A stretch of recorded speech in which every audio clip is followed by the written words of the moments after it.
Across the theater, operations have remained steady and disciplined. Once again, our integrated air and missile defense network is performing exactly as it's intended. U.S. Patriot and THAAD batteries, along with ballistic missile defense-capable Navy destroyers, continue to coordinate and execute intercepts with precision and consistency. I wish that every American could hear the voice communications like I have as these joint operations centers remain calm, focused, and cool while executing under fire over and over again.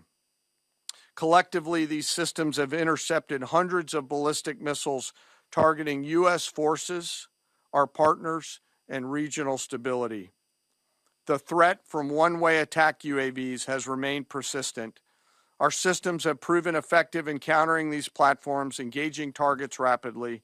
Each intercept represents hundreds of hours of training, readiness, and technology all coming together to work as designed. We will remain vigilant in the counter-UAV fight. And the defense of the region is not ours alone. As the threat grew, our partners surged in beside us. Air defense batteries in Qatar, the UAE, Kuwait, Jordan, and Saudi Arabia joined the fight, proof positive that years of training, trust, and hard-earned integration pay off. I am aware of the loss of 3 U.S. Air Force F-15Es overnight in the region.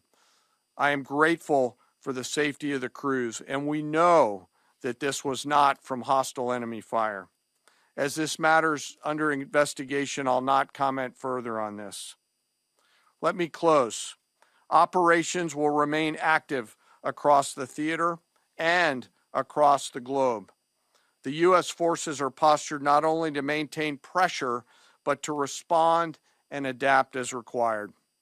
Operation Epic Fury stands as a reminder of what the United States military uniquely delivers: the ability to project power on a global scale with speed, surprise, precision, and overwhelming force when and where our nation requires it.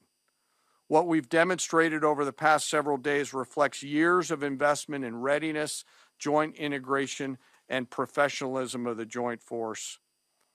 As major combat operations continue across CENTCOM, we remain engaged globally.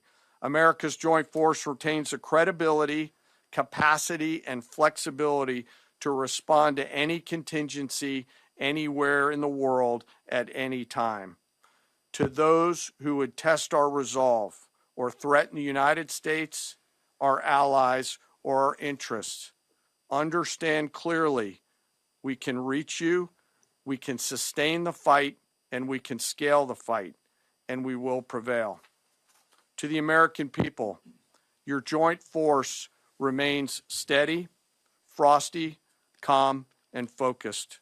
Your service members are trained, disciplined, and determined. We understand the risks of this mission and the weight of the responsibility that we carry. We also recognize that our families also shoulder the burden at home. You are a part of this too. I am proud today, as I am every day, to stand as a member of America's joint force. There is no mission too complex, no distance too great, and no adversary too determined for the men and women who wear our nation's uniform. We mourn our fallen, we honor their families, and we continue our mission with focus, unity, and strength. And now I'm happy to take any questions. Thank you, Mr. Chairman. Right here. Go ahead. Thank you for your time. What percentage of Iranian long-strike capabilities are still in the fight, and what is our exit strategy here, and when will it be deployed? Well, they have long-range strike capabilities, which we are hyper-focused on. The brief we got just this morning, Admiral Cooper knows exactly and precisely what kind of threat matrix he's looking at, the way they might change their techniques, and how we adapt to that. So we're making sure the theater commander has absolutely everything he needs. I mean, one of the things the chairman mentioned is for months and months, even before we built up, we ensured that we had maximum defensive capabilities in theater. to allow the president the decision space in the future. So even before this buildup in the last 30 days, we discreetly brought defensive assets in to make sure, understanding that there are Iranian capabilities. As far as time frame, I would never hang a time frame from our perspective. The commander-in-chief sets the op tempo and terms of this fight. As I said, it's on his terms. And we'll make sure that Admiral Cooper and his team have everything they need, not just to defend.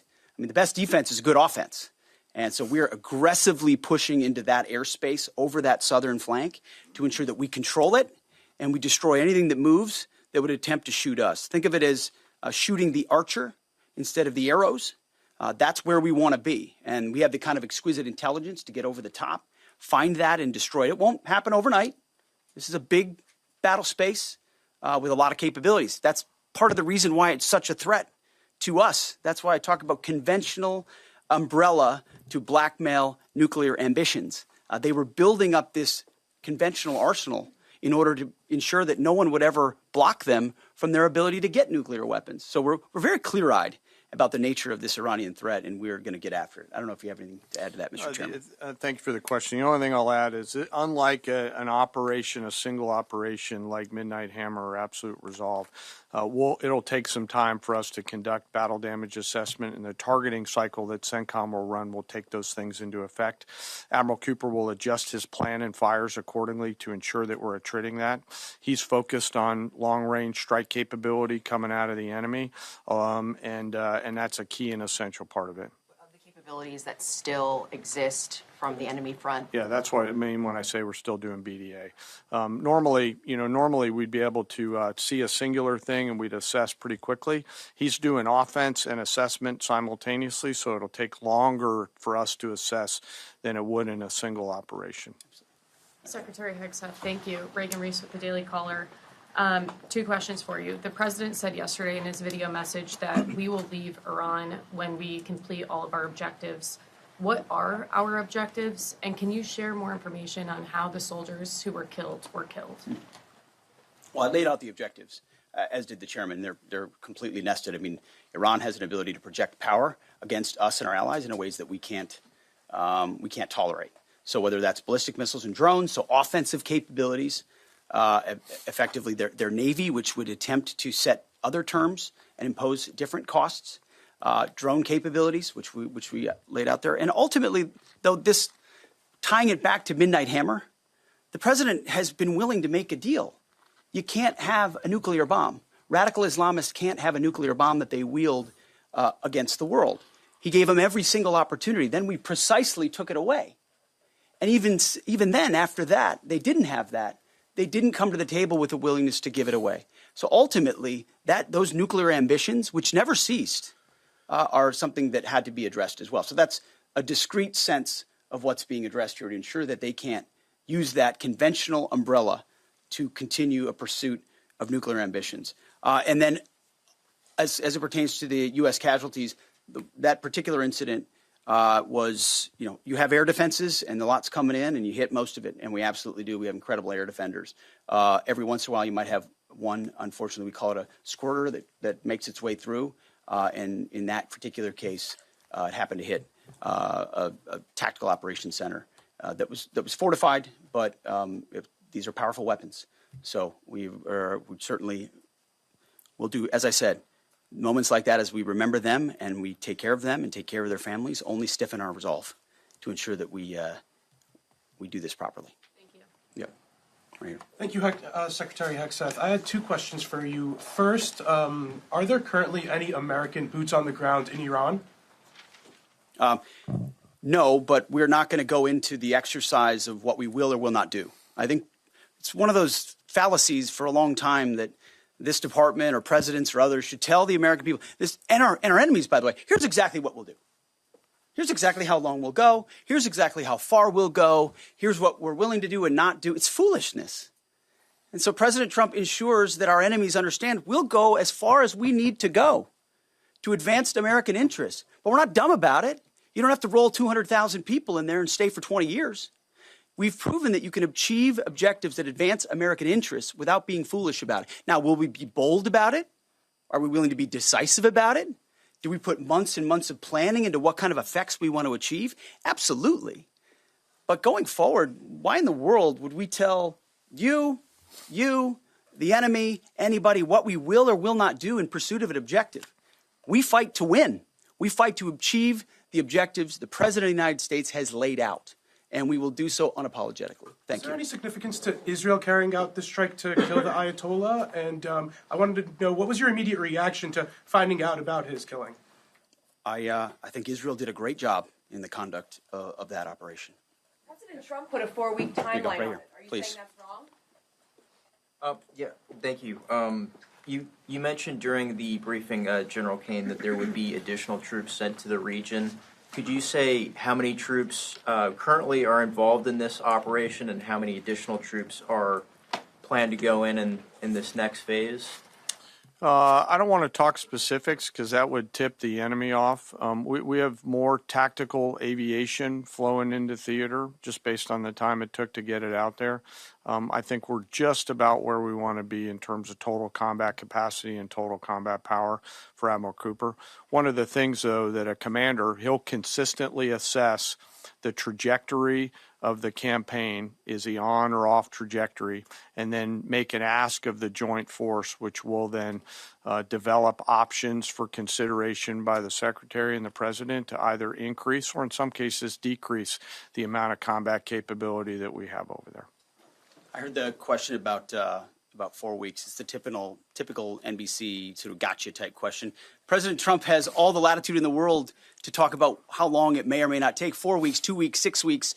It could move up. It could move back. We're going to execute at his command the objectives we've set out to achieve. And what he has shown an ability to do that other presidents can't quite seem to have the aperture to do, well, I mean, Joe Biden didn't even know what he was doing, is to look for opportunities and off-ramps and escalations for the United States that creates new opportunities to execute what we need on our own timeline. So you can play games about 4 weeks, 5 weeks. He has all the latitude, and I'm glad he does, because there's no better communicator than our president expressing those things. Daily Mail. I've been in meetings with the president for the last 2.5 days. We know exactly where his headspace is, and he will communicate as he should exactly what he would like, and we will follow those orders. And I think everything he said on that is right down the middle. Chairman, did you have Absolutely. evidence Yes, right there. Yes, sir. Thank you very much, Secretary. I left my hometown of Sakis in Iranian Kurdistan in 1996. Can you promise that I will be able to return home safely this year? And I have a following question too, please. I appreciate the question. I'm not here to place guarantees on that, but I think the message the president has given has been clear to the people of Iran. This is your moment. The world was seized by these crowds, and then seized by the reality of this regime killing tens of thousands of innocent protesters. So we saw the nature of the regime yet again exposed. We saw many of the Iranian people seek a change there. This is their moment to take advantage of it, for sure. Secretary, you served in Iraq and know that no American soldiers were killed in Kurdistan. The Kurdish people are very pro-American. Will you continue protect Kurdistan and Peshmerga as loyal ally of the United States? Why I'm asking this question?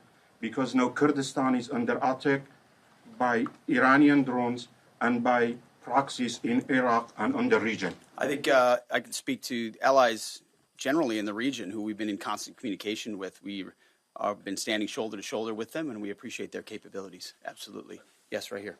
Hi, thank you. Cameron Arkin with the Daily Wire. My question is about some of the domestic threats, if any, regarding this right now. Have there been any concerns about Iranian sleeper cells, and kind of what has the Trump administration been doing to kind of monitor these All threats? across the interagency, in full coordination. Of course, we're paying attention to any potentialities there. This is a former regime, a regime that seeks to export that ideology and try to sow terror. We're ready for that. We've seen these types of folks before, and the American people can rest assured that we're vigilant on that.